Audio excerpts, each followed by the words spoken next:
আসসালামু আলাইকুম। Food blogging এর সুবাদে আমাদের এত বেশি রেস্টুরেন্ট ঘোরা হয়েছে, লিটারালি আমরা নতুন কোনো রেস্টুরেন্ট পাই না যে নতুন কিছু ট্রাই করব, আপনাদেরকেও ব্লগ শেয়ার করব।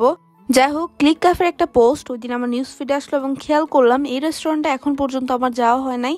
যেই কথা সেই কাজ, তাই ওই দিন বের হয়ে পড়লাম ক্লিক ক্যাফের উদ্দেশ্যে। আর ওয়েদারও খুব ভালো ছিল, বৃষ্টি পড়ছিল, আর বৃষ্টি পড়লে না একটু মজার মজার খাবার দাবার খেতে ইচ্ছা হয়। তাই ওই দিন চলে গেলাম জিসিতে লোকেটেড ক্লিক ক্যাফেতে।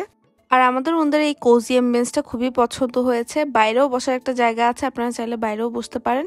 ওনারা দুইটা কম্বো মিল লঞ্চ করেছে এবং ওই দুইটাই আমরা ওই দিন ট্রাই করলাম। এই পুরো স্ন্যাক্স বাকেটটার প্রাইস পড়বে 900 টাকা। এখানে আপনারা 6 পিস নাগেটস পেয়ে যাবেন। একটা ছিল মেয়োনিজ আর একটা ছিল ক্যাচআপ। নাগেটস গুলোর সাইজ বেশ বড়, নাগেটস গুলো বাইরে থেকে খুবই ক্রিস্পি ছিল আর ডিপ গুলা দিয়ে খেতে বেশি ভালো লাগছিল। এই স্ন্যাক্স কম্বোটা না এমন ভাবে রেডি করা হয়েছে, আপনারা একটা বাকেটেই অনেকগুলো আইটেম পেয়ে যাচ্ছেন। এই ধরনের আইটেমের সাথে আড্ডা খুব ভালো জমে। আপনারা যদি ফ্রেন্ডস নিয়ে আসেন, লাইক আপনারা এই একটা বাকেট নিলেই 4 জন ইজিলি শেয়ার করে খেতে পারবেন। এই কম্বোতে আরো ছিল স্যান্ডউইচ। স্যান্ডউইচটা বেস্ট ছিল, গ্রিল স্যান্ডউইচ ছিল, আমার কাছে খুবই মজা লেগেছে। আপনারাও এই স্যান্ডউইচটার জন্য হলেও এই কম্বোটা ট্রাই করে দেখবেন। তারপর ছিল mozzarella chicken tenders. Basically chicken tenders এর উপরে মোজারেলা চিজ দিয়ে দেওয়া হয় আর একটা সস থাকে।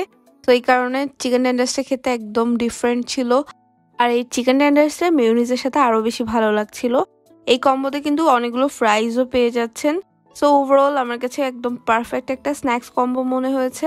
আপনারা যদি ফ্রেন্ডস অ্যান্ড ফ্যামিলি নিয়ে যান তাহলে মাস্ট এই কম্বোটা ট্রাই করবেন। আমরা ওনাদের থেকে দুটো ড্রিঙ্কসও ট্রাই করেছিলাম। নিয়েছিলাম একটা মকটেল, বেসিক্যালি এটা স্ট্রবেরি দিয়ে করা। আমার কাছে এটা টেস্টে খুবই রিফ্রেশিং লাগছে, আমার জন্য একদম পারফেক্ট ছিল। আর একটা ড্রিঙ্কস ছিল ক্যারামেল কোল্ড, এটা এখান থেকে মাস্ট ট্রাই একটা আইটেম। দাম মাত্র 220 টাকা। এত কম দামে ওনারা এটা কিভাবে সার্ভ করতেছে আমি জানি না, বাট খুবই মজা, টেস্ট খুবই মজা। আমার কাছে এটা খুবই ভালো লাগছে। আপনারা এখানে গেলে মাস্ট এই ড্রিঙ্কসটা ট্রাই করবেন। নাও কামস টু দ্য মেইন। আমরা বেসিক্যালি একটা এশিয়ান ফিউশন কম্বো নিয়েছিলাম। এই একটা কম্বোতে আপনারা ডিফারেন্ট ডিফারেন্ট কুজিনের খাবার দাবার ট্রাই করতে পারবেন। লাইক রাইস থেকে ছিল ফ্রাইড রাইস, মেক্সিকান রাইস, আরও ছিল থাই প্রন চিলি, চাইনিজ ভেজিটেবল, একটা ছিল মঙ্গোলিয়ান বিফ। বেসিক্যালি এটা ট্রাই করার জন্য আমি বেশি এক্সাইটেড ছিলাম। আরও ছিল ট্যারিকের ড্রামস্টিক। বেসিক্যালি এটা 2 জনের জন্য, তার কারণে ওই পোর্শনেই দেওয়া আছে। বাট আমার মতে আপনারা চাইলে 3-4 জনও এটা শেয়ার করে খেতে পারবেন। শুরুতে আমরা ওনাদের দোনটা রাইস ট্রাই করলাম। দোনটা রাইসই বেশ ঝরঝরে ছিল। আমার কাছে মেক্সিকান রাইসটা বেশি ভালো লাগছে। এটা অত বেশি স্পাইসি ছিল না, বাট টেস্ট খুবই ভালো ছিল। আর প্রতিটা আইটেমের সাথে রাইসগুলো খুবই ভালো যাচ্ছিল।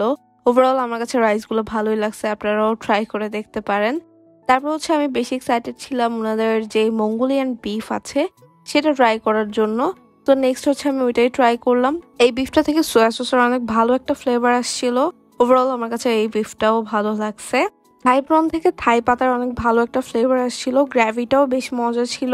আর টেরিয়াকি যে ড্রামস্টিকটা সেটাও ভালো ছিল। আমার বেসিক্যালি ড্রামস্টিকটা আমার একটা পছন্দ না, বাট এইটার টেস্টটা খুবই ভালো লাগছে বিকজ আমার টেরিয়াকি সস অনেক পছন্দ। ওভারঅল আমার কাছে এই কম্বোটা বেশ রিজনেবল লেগেছে, কারণ 1200 টাকায় আপনারা চিকেন, বিফ, প্রন সবকিছুই পাচ্ছেন। তো আপনারা যদি বাইরে লাঞ্চ বা ডিনার করার প্ল্যান করে থাকেন তাহলে ক্লিক ক্যাফে ট্রাই করতে পারেন। লোকেশন ডিটেলস ক্যাপশনে দেওয়া থাকবে। ইনশাআল্লাহ নেক্সট ভিডিওতে দেখা হচ্ছে। সবাই ভালো থাকবেন। আল্লাহ হাফেজ।